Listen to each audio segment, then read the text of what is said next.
Alors, je me suis dit aujourd'hui, on va faire un truc un peu différent. Parce que j'avais envie, en vrai. Il n'y a pas de vraie raison. Je me suis dit que ça pourrait être sympa que j'enregistre du coup tout le processus de ce que je fais. Alors comme vous voyez, je suis pas sur ma tête, je suis sur mon bureau. Donc là c'est moi, ok, salut. Et je me suis dit, bah ça serait peut-être sympa que je montre, peut-être pour ceux qui savent pas du tout comment faire, qui n'ont pas l'habitude, de tuner en fait leur couteau avec ce qu'il y a ici, c'est une pierre aiguisée.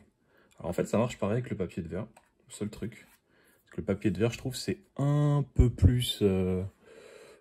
comment je vais dire ça? C'est un poil plus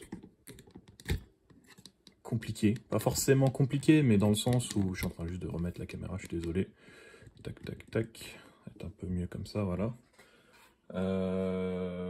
Juste, j'ai l'impression que ça, quand on frotte dessus, sur le papier de verre, ça retire plus de matière, alors qu'avec une pierre à poncer comme ça, c'est plus simple, ça polit un peu plus. Attends, je peux peut-être la montrer aussi, j'ai pas d'autres trucs pour l'essuyer. Putain, j'aurais dû faire ça avant de le mettre. En fait, là, c'est quoi? Je l'ai laissé tremper un moment. C'est une pierre aiguisée normalement pour les couteaux, quoi, des trucs de base. Sauf que là, il y a deux trucs. Il y a... Ah, c'est une pierre à 400. Donc en fait, ce côté-là, c'est rugueux à 400. Je ne saurais pas c'est 400 quoi. Et là, c'est 1000. En sachant que le papier de verre à 1000, c'est ce qu'on utilise normalement pour faire le ponçage de bushings qui sont très minutieux. Et par exemple, 400, ça serait pour vraiment retirer de la matière. Et moi, ce que je fais, c'est que je le trempe dans de l'eau, juste assez. Donc, je vais montrer comme ça. C'est juste assez pour qu'en fait, ça recouvre un poil la surface. Pourquoi je fais ça?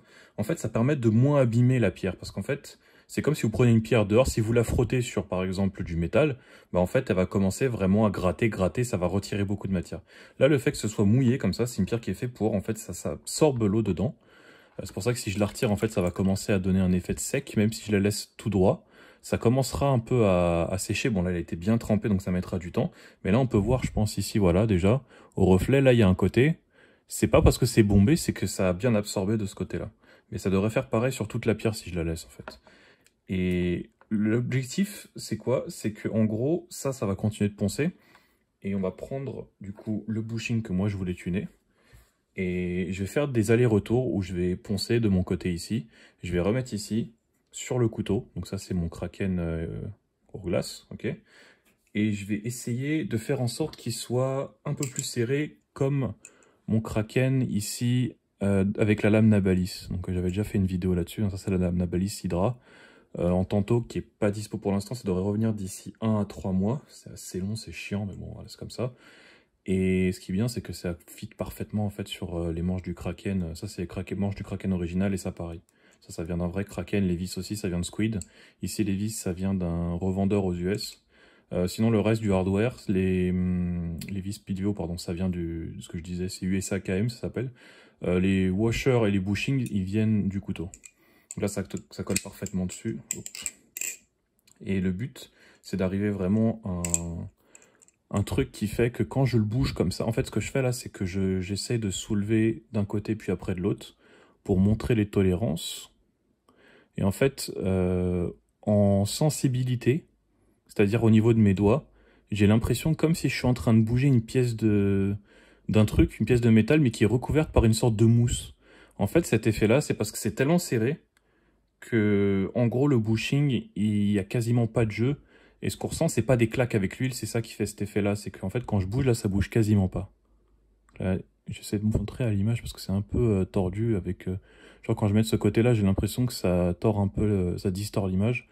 Mais en gros, ça bouge quasiment pas. Et le vrai but derrière, c'est que au moment où la lame, elle est là, à l'intérieur, sur le bout, ici, on voit, si on regarde bien le bout de la lame, ça bouge à peine. En fait, là, je force un peu pour que ça bouge. Là où normalement, ça ferait un clac, clac, clac, clac. Comme si ça tape sur un truc en métal. Et ça fait pareil de l'autre côté, genre.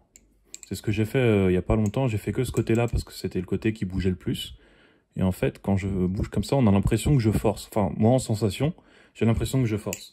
La différence avec celui-là, c'est que ça fait un clac, en fait.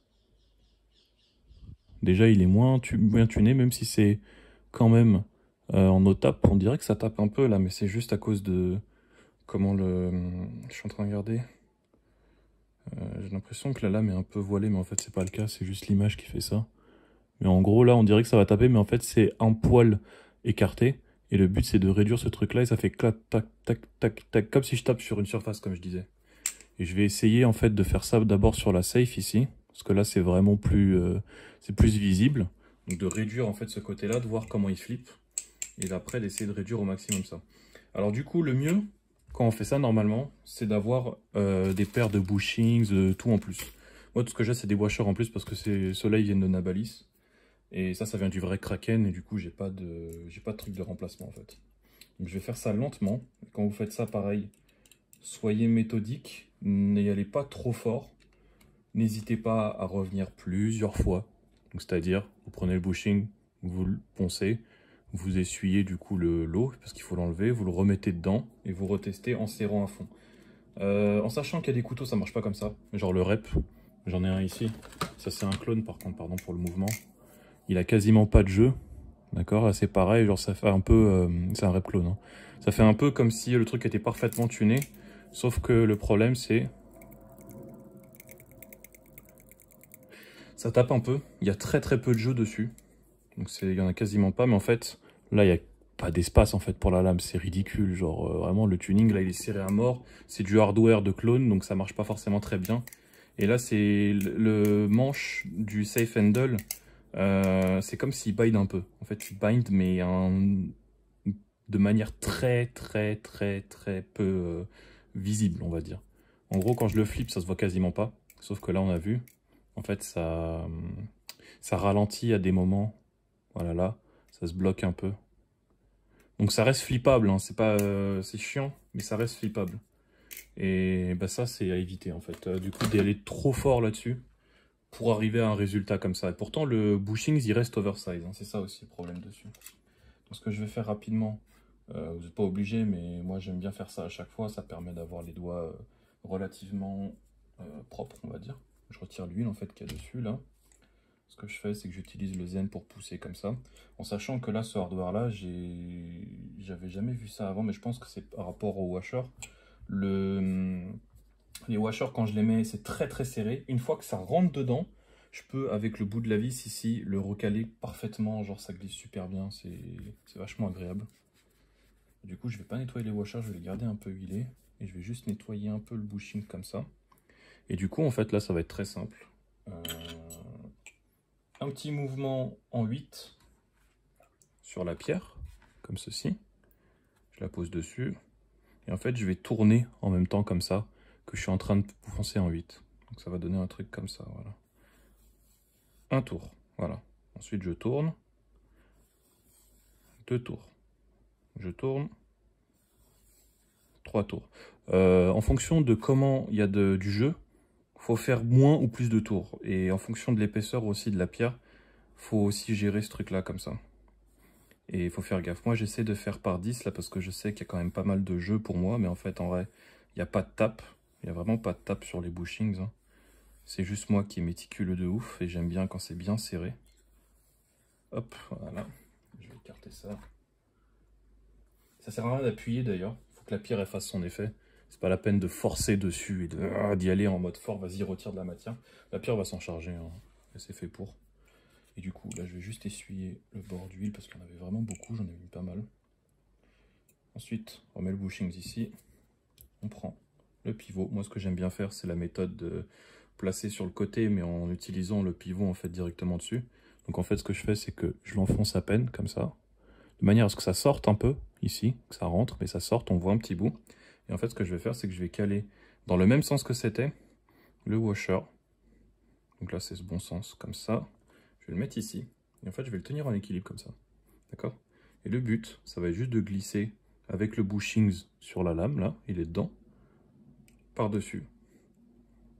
Alors, il y a deux méthodes. Soit vous appuyez à fond, et du coup, bah, il manque un washer, donc vous devrez pousser avec n'importe quoi, légèrement, pour que ici, je sais pas si ça se voit bien, mais en fait qu'ici, là, le bushings, il ressort un peu avec le pivot, et que, pardon, que le pivot ressorte et que ça gêne pas le washer. Et en fait, ce que je vais faire, c'est que je vais tout simplement glisser le deuxième washer, en forçant un peu, là, hop, voilà, là, il est rentré. Donc, on voit ici qu'il rentre. j'appuie sur le pivot pour que ça cale le washer.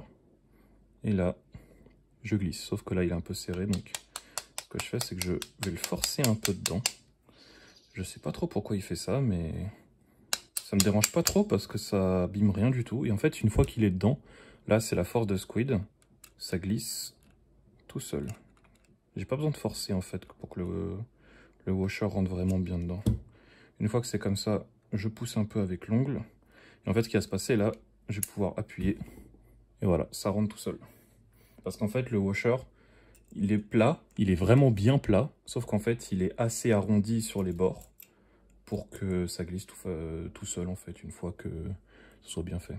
Du coup, là, j'utilise juste un bout T10, un bit, ça s'appelle en anglais, mais c'est un embout Torx 10 pour essayer de le caler, commencer à le caler. J'ai pas fini, en fait. Donc là, je vais le dévisser. Voilà. Et je vais juste placer ce truc-là qui vient avec le hardware de Nabalis. Ça, si vous voulez l'acheter, il faut acheter n'importe quel hardware. T10, par exemple, du nouveau Vulp. Moi, j'ai acheté pour la lame de Nabalis, du coup, l'Hydra, là, qui est là-dedans. Vous avez du coup tout un set, là il y en a plus parce que j'en ai acheté plus, mais il y a tout un set en fait dedans. Et il y a justement ces deux trucs. Il y a l'embout, comme ça il y en a un, et il y a l'outil ici en plus, qui est ici T10, et là je crois que c'est T8. Je suis pas sûr, mais je crois que non, les deux sont T10. Ok, c'est bon. Parce que j'avais des vieilles vis quand j'avais testé. Du coup, moi ce que je fais, c'est que je le mets là comme ça. En fait, je vais caler ce coin-là, parce que quand je vais visser, ça va le tourner en fait vers là. Et ça va permettre de serrer juste plus fort. Et en fait, quand j'arrive au bout, parce que là, il est quasiment au bout, c'est ce que j'ai fait ça volontairement pour pas que je m'emmerde à le visser en fait par-dessus manuellement avec un seul côté. Là, je le cale comme ça et je serre légèrement un bon coup. Voilà, et là, il tient bien. Il tient vraiment bien. Et en fait, ce que je fais, moi, parce que là, je pourrais faire le truc, oh, il n'y a pas de table, c'est super, sauf que c'est pas le but. Le but, c'est vraiment de serrer au maximum le pivot, pardon, le bushing, de manière à ce qu'en fait, il n'y a pas de jeu. Là, vous allez voir, le jeu est minimal, d'accord? Mais il y a quand même un mouvement ici, d'accord? Et ça va faire pareil quand il y aura la lame, là, du coup. Donc là, je l'ai réduit. Ça a un peu réduit, j'ai même pas regardé l'épaisseur, juste pour montrer au début, mais ça l'a un peu réduit. Le but, c'est de réduire au maximum pour que ça fasse le même effet qu'ici, en fait, que ça bouge quasiment pas. Voilà. Sans que ça freine les manches comme sur le rep. Voilà. Donc là, je sais que le hardware est assez bon, donc je peux le faire. Il y a des clones, on peut pas faire ça du tout, parce que dès qu'on commence à arriver proche, il y a quand même du play, genre il y a quand même du jeu, beaucoup plus que là. Et ça commence à freiner pareil, genre ça fait tac et ça s'arrête, d'un coup ça freine. Et c'est de la merde. C'est pour ça qu'il faut en fait avoir un très beau hardware et essayer de s'assurer que par exemple, même la lame, elle soit vraiment droite, le plus droit possible. Donc acheter des vrais trucs plutôt que d'acheter des clones, parce que les clones, quasiment sûr que ce ne sera pas le cas. Peut-être pour Arm Shark, je sais pas, Nabalis, encore on peut on peut croire en eux en vrai. Quand je vois la précision du truc que j'ai réussi à faire là-dessus, où il y a vraiment... en fait, quand je le bouge là, on entend un petit clac-clac parce qu'il y a le manche qui soulève comme ça. Mais moi, en sensation, on dirait que ça ne bouge absolument pas des deux côtés, genre.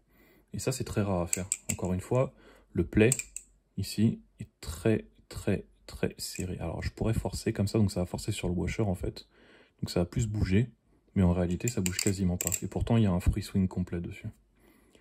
Du coup, voilà, en fait, ça va être ça, l'étape. Et maintenant, ce que je vais montrer aussi, c'est ce petit outil que j'ai acheté chez Nabalis, qui vient d'une autre marque, hein, c'est juste, je pense, des revendeurs. Ça s'appelle un micromètre. En fait, le micromètre, il va servir à quoi? Il va servir, grâce à ce truc-là, ici, pardon. En fait, je vais prendre le truc où vous allez voir, je vais serrer comme ça. Et en fait, quand ça va arriver au bout, là, comme ça va faire ça. Et là, il y a la valeur exacte au millième près, donc à 0,001 mm près.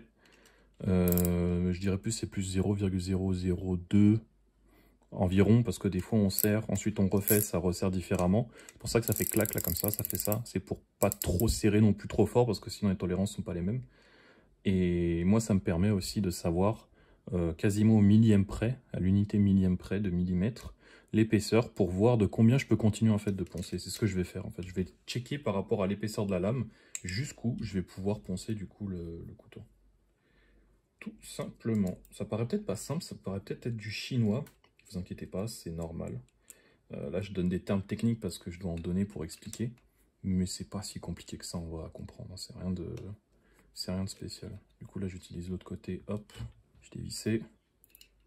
Tac, je dévisse avec le petit bout. Et je reprends l'opération. Donc, je pousse ici. Je l'ai nettoyé déjà, du coup, j'en ai pas besoin. Tac, je retire comme ceci. Je garde le même sens des washers. Celui d'en haut, je le mets au-dessus. Celui d'en bas, je le mets là. Et là, il y a le bushings qui tombe. Il est là. Et du coup, un ordre d'idée pour commencer du coup à utiliser le micromètre. Voilà, tac, je vais le recalibrer. Allez. Voilà. Donc là, il est bien à 0 quand je serre à fond. Comme ça. Voilà. Et là, je peux l'utiliser. Et je peux aussi dévisser à la vitesse que je veux parce que ça tient bien le truc. Donc, moi, ce que j'aime bien faire, c'est regarder sur plusieurs angles l'épaisseur ici. Là, il est à 3,185 mm. Ici, 3,182. 181, tiens. Ouais, 182. 183, je sais pas. Ouais, 382. Donc ça, c'est en fait l'épaisseur que je dois pas atteindre. C'est-à-dire que si je vais à 3.182 ou en dessous, c'est mort, ça va bind. Et l'objectif, c'est d'arriver le plus proche possible sans que ça le fasse. Là, c'est à 3,209, donc on a encore de la marge. Sauf que je pense que déjà à 3,190, ça va commencer à avoir des problèmes. Mais je suis pas sûr. Mais je vais quand même poncer pour le voir. Du coup, 3,209, c'est là où j'en suis. Et ce que je fais maintenant, c'est que je ponce. Et pour savoir exactement de combien la pierre ponce, c'est pas bête de faire genre une fois, checker sur le micromètre, deuxième fois, deux fois, de voir de combien ça enlève en fait. Comme ça, vous savez en fonction de combien de passages vous faites, de combien ça va enlever dessus. Pour être vraiment plus précis. Après, la valeur exacte qu'il faudra pour que ça marche sur le couteau, il faudra tester en fait à chaque fois. C'est pour ça que c'est bien d'avoir du hardware supplémentaire. Parce qu'en fait, si vous avez par exemple 4 sets de bushing, c'est vraiment super. Même 2, ça suffit en vrai. Mais comme ça, en fait, vous arrivez à faire ça plusieurs fois. Au moment où ça commence à bind, vous arrêtez, vous prenez le deuxième bushing, vous mettez à 0,002 du coup, de plus que la valeur que vous avez trouvée. Vous le mettez, ce sera parfait. Vous utilisez le couteau et une fois qu'il sera utilisé, que les washers seront un peu usés, vous retirez le bushing, vous mettez l'autre que vous avez fait bind et ce sera un peu plus serré et ce sera encore mieux en fait à flip. C'est exactement ce que j'ai fait pour celui-là. J'ai utilisé 3 bushings différents, 3 tailles différentes. Et maintenant c'est extrêmement serré et ça continue d'avoir un free swing complet. Et il n'y a pas du tout de jeu. Et ça fait un son vraiment super sur le couteau je trouve. Et voilà, petite astuce comme ça. Du coup je suis à 3,09. Je vais essayer un truc un peu extrême. Passer à 3,205. 3 mm et 205 millièmes. Hop, je le retourne. Et là, je continue. Donc là, c'est un peu les étapes chiantes hein, du truc. Il n'y a pas de secret. On le fait. Moi, je le fais un peu au feeling. Là, du coup, je vais faire un peu plus. Je vais faire 12 fois. Hop, je prends. Donc le mieux, c'est pas prendre une serviette blanche, hein, mais moi, j'en ai rien à foutre. De toute façon, ça va passer à la machine, ça devrait s'enlever. Hop, je reprends le bushing, je l'ai essuyé. Je reprends le micromètre. Je le place dessus, comme ceci. Essayez de bien le mettre au milieu. Il y a un autre outil avec une boule normalement pour serrer, mais moi je l'utilise pas. Voilà, 3,205, 3,204. Et là, je reteste. C'est fastidieux un peu, mais le truc c'est quand c'est bien fait, surtout sur un original, parce que ça c'est pas un clone évidemment, l'autre non plus n'est pas un clone, et vu que c'est assez bien fait la lame, bah, ça passe vachement bien dessus comme un original complet, bah ça fait que on peut vraiment avoir des tolérances qui sont très très serrées. Ce qui n'est pas forcément le truc que tout le monde préfère. Il y en a qui aiment bien quand c'est moins serré, quand ça a un peu de jeu. Moi, j'aime pas trop parce que j'ai l'impression que ça perd le... Comment ça s'appelle? Que ça perd en... Merde, j'ai pas le terme. Ah, je vais m'en rappeler. Je vais m'en rappeler. Donc là, ça n'a pas marché le truc que je voulais. Du coup, je suis obligé de le repousser. Ça perd en caractère, voilà. C'est plus le terme que je cherchais. Ça peut être bizarre un peu de dire le caractère d'un couteau. Mais en fait, c'est pas déconnant parce que bah, y a un équilibre, d'accord? Et cet équilibre-là, il agit différemment en fonction du jeu qu'il y a. Parce que la friction ne va pas agir de la même manière. Et c'est cette friction, je trouve, quand elle est très très collée au point où ça va commencer à freiner. En fait, c'est là où le couteau va vraiment agir sur le poids de la manière la plus expressive possible. Dans le sens où le poids en fait va agir vraiment par rapport à comment la répartition du poids, de la matière et tout, de la densité est faite pour. Voilà, tout simplement. Donc là c'est un peu barbare ce que je fais parce que je le pousse de manière forcée, mais c'est parce qu'en fait ça rentre pas si je fais ça. Et je le fais de manière assez soft. Et puis ça passe très bien, hein, comme vous l'avez vu. Le truc rentre bien dedans et tout, pas de problème. Donc là je revisse, pas à fond, voilà. Quand je vais serrer, hop, ça va se bloquer ici assez rapidement. Voilà, là il est serré et à nouveau, je regarde le jeu. Et moi j'ai une technique en fait, oui je ne l'ai pas montré juste avant. En gros ce que je fais c'est que je prends le bout, je prends le truc avec la lame comme ça, je serre ici, je colle, je pousse d'un côté et je fais des petits mouvements de va-et-vient gauche-droite. Et pour moi là, il y a encore pas mal de jeux, on dirait pas, hein. Et comme on s'en rend compte, on peut faire comme ça. Et genre le mettre voilà, de ce côté-là, donc c'est celui-là que je vais tester. Et je pousse de ce côté, donc celui-là je le pousse par là, avec mon doigt ici. Et en fait là je fais pareil et je pousse d'un côté, comme ça. On voit que ça bouge très légèrement. Donc on va aligner, voilà. Donc on voit en fait ici l'écart par rapport à l'autre manche. Et c'est ça le mouvement que ça fait en fait à l'intérieur. Et quand je prends l'autre, si je fais la même ici, donc là j'aligne, ça bouge même pas, genre ici. On voit que ça bouge parce que ça penche un peu là, mais... Ah, voilà. On arrive à voir le mouvement là. On dirait que ça bouge pareil, mais en sensation, on se rend vraiment compte de si c'est pareil ou pas. Et là, ça bouge beaucoup plus facilement, donc il y a encore un peu de jeu. Là, ça bouge aussi, comme ça. Et on peut faire pareil ici. On peut regarder par rapport à là. Tac. Il y a encore de la marge. Évidemment, un free swing toujours. Là, juste, il est pas lube, donc il ferait un bruit dégueulasse. Il faut pas trop le flip quand il est comme ça, parce qu'en fait, ça va abîmer le washer. Et c'est pas le but. Donc voilà, faut répéter ce process plusieurs fois. Jusqu'à ce qu'on arrive à un truc tolérable ou à ce que le bushing soit trop poncé, que ça soit undersized. C'est pas le but, évidemment. Hein. Le but de l'opération, là, c'est de... Merde, c'est l'autre côté. C'est d'arriver à un truc très serré. Donc du safe handle, là, c'est assez bien tuné. J'ai pas y touché pour l'instant. C'est plus le bind, donc celui-là. Là où normalement, ça coupe sur un vrai couteau. Où ça pose problème. Du coup, là, je vais faire 2 passages à 8 de chaque côté. 1, 2, 3, 4, 5, 6, 7, 8. Je retourne. On peut d'ailleurs faire un petit coup. Comme ça, 5, 6, 7 et 8.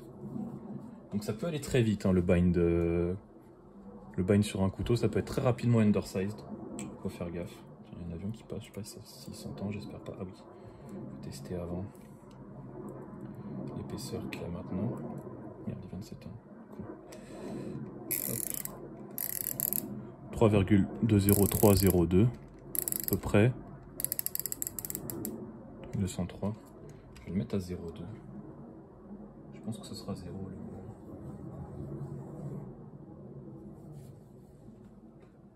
C'est bien parce qu'on voit en live du coup le changement au millième.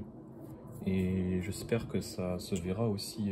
Il faut que je refasse du coup l'écart là.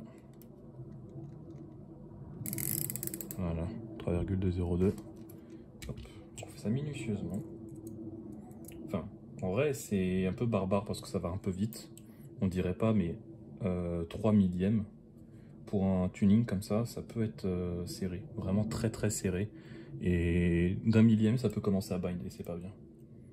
Du coup, le mieux pour ce tuning là, c'est de le faire avec des washers qui sont totalement clean. Et ceux-là, ils sont quand même assez bien serrés et ils sont pas trop usés. En tout cas, ils n'ont pas l'air visuellement. Du coup, je continue de les utiliser. Et là, déjà, j'ai un effet qui arrive, qui me dit que je commence à arriver à la fin des tolérances maximales du couteau. C'est que le washer, bah, il rentre mieux, il rentre plus facilement. Donc là, je suis quand même obligé de le forcer.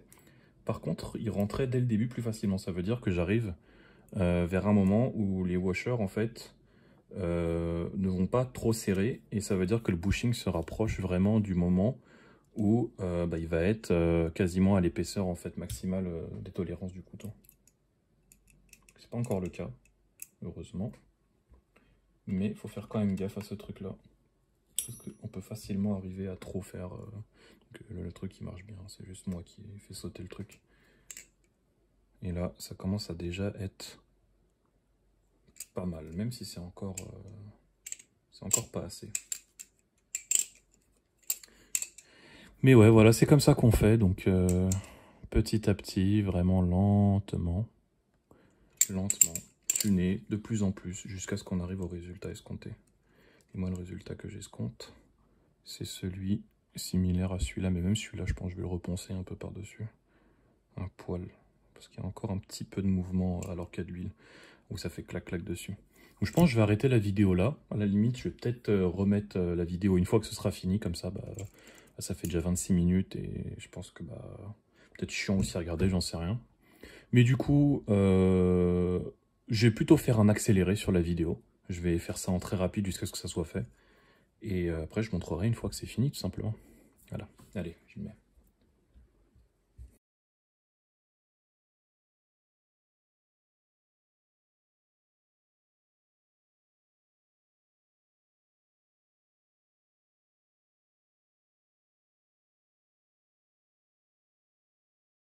Ah, là, c'est quand même assez beau, je trouve.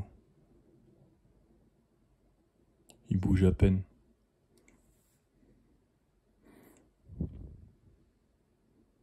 Enfin, à peine. En vrai, c'est pas à peine parce qu'en fait, quand il y aura de l'huile, ça va plus bouger. Il a toujours un free swing, et c'est ça que je voulais en fait. Je voulais arriver vraiment à un moment où ça bouge pas du tout quasiment. En fait, je pourrais encore le tune, mais je trouve que c'est quand même pas mal comme ça. Et l'autre côté, ça devrait être possible de le poncer. Ouais, je vais le poncer un peu plus de l'autre côté du coup. Allez. Voilà. Là, on est arrivé à un truc qui me satisfait plus ou moins, d'accord? En vrai, je pourrais aller plus loin, mais je me dis, on sait jamais, parce que j'ai un peu peur des bushings, je vous cache pas, parce que j'ai pas de quoi les remplacer. Ouais, je pense qu'on est arrivé à un truc. Oh, je commence à trembler tellement j'ai faim. Enfin, c'est pas tellement j'ai faim, c'est quand j'ai faim je commence à trembler. Comme un boulimique.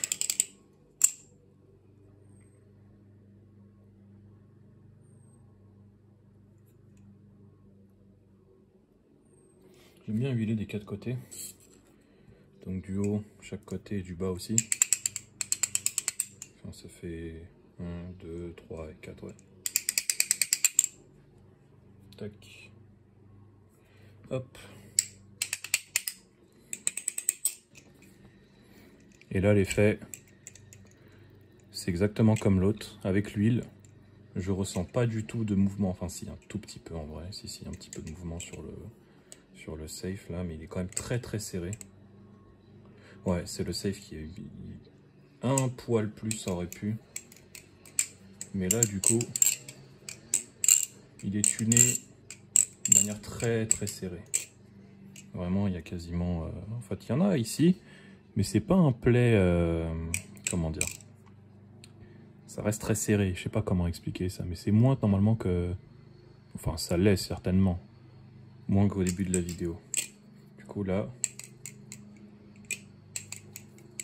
il est bien. Et le truc, c'est que là, c'est des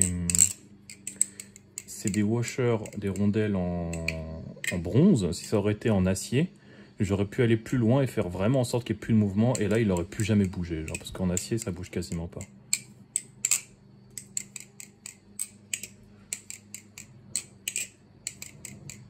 Je vais mettre plus comme ça. Placer ici. Que je regarde comment ça fait au niveau... Ah bah on voit ma poubelle. Ouais, super. Hop. Je pourrais peut-être me mettre comme ça.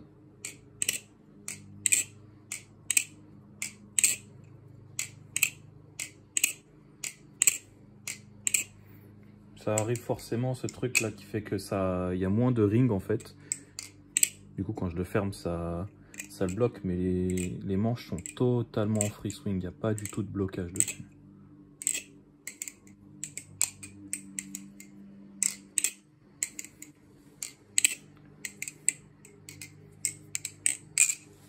Ouais, c'est vraiment pas mal. Et bah du coup je suis content quand même, parce que ça montre bien comment ça marche. Et là voilà, je commence à avoir l'effet que je voulais. En flippant un peu l'huile qui prend. Ouais, là il est très très bien tuné. Et du coup ça vous montre aussi comment faire. Alors je sais pas si vous avez vu, mais les valeurs qu'il y avait affichées dessus, c'était 3,198 que j'ai fait de chaque côté en fait du bushing quand j'ai poncé comme ça. Et les deux bushings sont poncés pareil. En commençant, je me rappelle que là le dernier que j'ai fait sur le Safe Handle c'était 3,214. Et en ponçant un peu, c'est parti directement à 3,207. Normalement, ça aurait pas dû faire ça parce que je ponçais beaucoup plus tout à l'heure et ça retirait moins. En fait, c'est que le bushing, il était pas du tout en fait poncé, voire extrêmement peu, soit d'origine, soit par l'ancien propriétaire. Ce qui faisait qu'en fait le play, il était totalement naturel, on va dire, par rapport à ce qui sortirait d'usine, entre guillemets, donc c'est de chez Squid. Et moi, vu que j'aime bien les trucs bien serrés, je pense que ça fera une bonne plus-value au couteau d'avoir un truc aussi serré comme ça. Et il y a pas de... Il y a un petit peu de play comme ça, mais en fait c'est zéro quasiment. Et sachant que c'est des washers en bronze, le tuning comme ça est vraiment très très bien. Genre on ressent pas du tout, enfin là il y a aussi un tout petit peu, mais c'est pas du tout comme au début. Genre au début ça faisait vraiment un truc qui se cogne des deux côtés, alors que là c'est juste un tout petit mouvement. Et moi ce que j'ai réussi à faire sur celui-là, parce que j'ai des bushings, du coup je m'en foutais un peu, je l'ai fait avec le temps, c'est que là, en fait, il y a encore moins ce côté mouvement dessus que sur celui-là. Et pourtant ça c'est à la base Nabalis, quoi, c'est pas non plus Squid qui fait des trucs comme ça. Donc ouais, voilà, c'était juste une petite vidéo pour montrer ce qu'on peut faire en tunant un couteau avec un micromètre et avec une pierre à poncer. Donc ça vient d'Amazon. Je vais peut-être le lister, un truc pareil sur Amazon. Peut-être pas celle-là, parce que je sais pas si on aura encore exactement le même produit, la même marque et tout, mais des pierres à poncer avec double surface, comme ça, il y en a plein. En sachant que moi, vu que c'était déjà, comme j'avais dit au début de vidéo, c'était sans tape, j'avais pas vraiment besoin de poncer beaucoup parce que le play était aussi très très réduit. Sur des couteaux c'est beaucoup plus élevé et du coup faut poncer on va dire de manière un peu plus vive et un peu plus enfin pas vive, un peu plus brutale, on va dire, avec soit du papier de verre du coup comme ça, donc à plat, faut le bien mettre à plat. Moi j'ai commencé à poncer des washers ici, c'est pour ça que c'est comme ça, mais sinon ça faut le mettre sur une surface bien plate, pas un truc mou, vraiment plat, genre une, je sais pas une pierre, mais genre même un bouquin, je pense c'est pas assez résistant, faudrait vraiment un truc dur. Au sol, si c'est bien plat, c'est le meilleur, mais sinon trouver un truc qui est assez résistant, une plaque de marbre ou je sais pas, un truc en acier, enfin vous trouverez chez vous, je pense, vous vous débrouillerez dans tous les cas.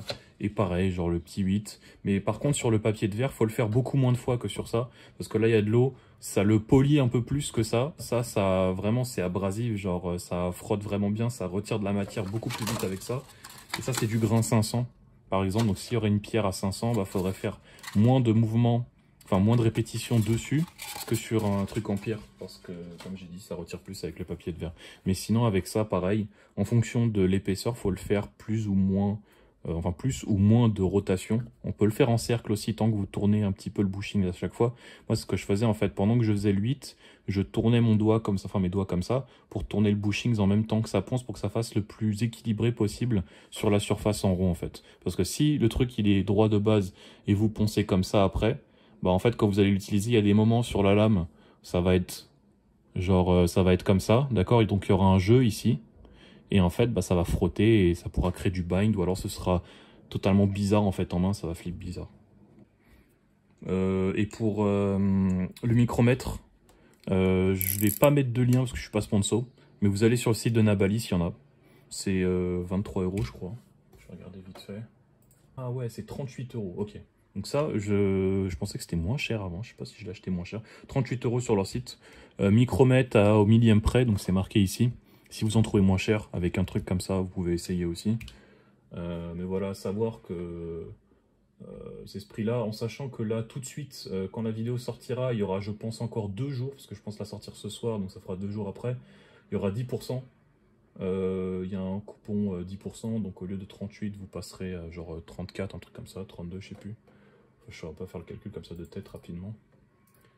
Et ouais, voilà, pour le reste, bah, avoir du hardware pour le couteau.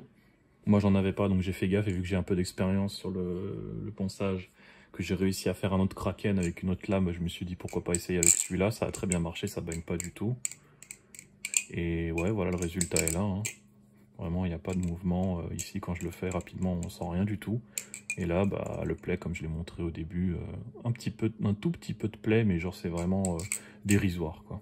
Donc ça tiendra. Donc voilà, je vous laisse ici. J'espère que ça vous aura plu, que ça va vous servir, peut-être de référence, pourquoi pas. Et bah, de toute façon, vous verrez très vite, il y aura une autre vidéo qui va pop, voire 2, voire 3, voire 4, parce qu'il y a des trucs qui arrivent. J'ai vraiment hâte, j'ai un truc de ouf qui va arriver, genre je m'attendais pas du tout à ce que le mec le vende. Merci à toi, hein. C'est la communauté française. Franchement, des fois je suis en désaccord avec vous les gars, petit message pour eux, mais franchement c'est vachement cool parce que je sens qu'il y a quand même une solidarité, genre il y a un côté vraiment passion et bah voilà, je voulais juste vous redire merci par rapport à ça directement dans la vidéo si vous regardez. Et c'est tout en fait, tout simplement. Merci d'avoir regardé encore une fois et puis je vous dis à très vite pour les prochaines vidéos. Allez, à plus.